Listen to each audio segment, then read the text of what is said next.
Hi guys, so the article I read looked at an extended version of the Lee Silverman Voice Treatment, which the authors called the LSVT-X. The LSVT is used for people with Parkinson's disease to help them mostly with increasing their loudness, and it can also help with intelligibility. So the point of having this extended version of the LSVT is that it would cut down the frequency of face-to-face treatment with the speech therapist because accessibility can be an obstacle for some patients. And this was interesting for me because my grandma has Parkinson's disease. So, the hypothesis, or what the authors wanted to answer by doing this study, was whether or not treatment dosages of the LSVT could be altered without compromising clinical outcomes. It takes 16 sessions done over the course of 4 weeks to administer the regular LSVT.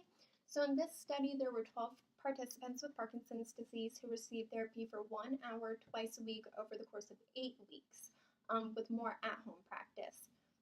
So, vocal SPL was measured before and after treatment, and the measurements were compared to participant data from a previous study that these researchers did on the regular version of the LSVT. So, in this study, there was an 8 decibel increase in SPL following treatment, which is similar to the results seen after LSVT therapy. And listener ratings were also conducted and indicated an improvement in voice and speech as well. And the participants completed the voice handicap index, and scores on that improved for 25% of the participants.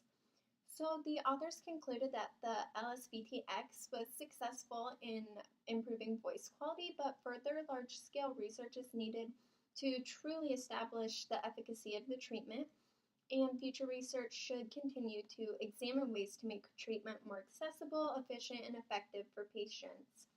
So the small sample size was a limitation to this study, and another was that the author compared the participants to historical rather than concurrently collected control data. And one of the strengths of the study was that participants were never cued for vocal loudness during data collection sessions for vocal SPL. And another strength was that none of the treating therapists collected data or were present during collection to avoid biasing the data. So to sum it up, basically the LSVT-X is an altered version of a treatment that already has established efficacy, and this extended version seemed to work just as well as the LSVT, but there just needs to be more research done on this version of the treatment. So what I still want to know is if the LSVT-X were studied on a larger scale, would it still produce results that are comparable to the large-scale research data on the LSVT?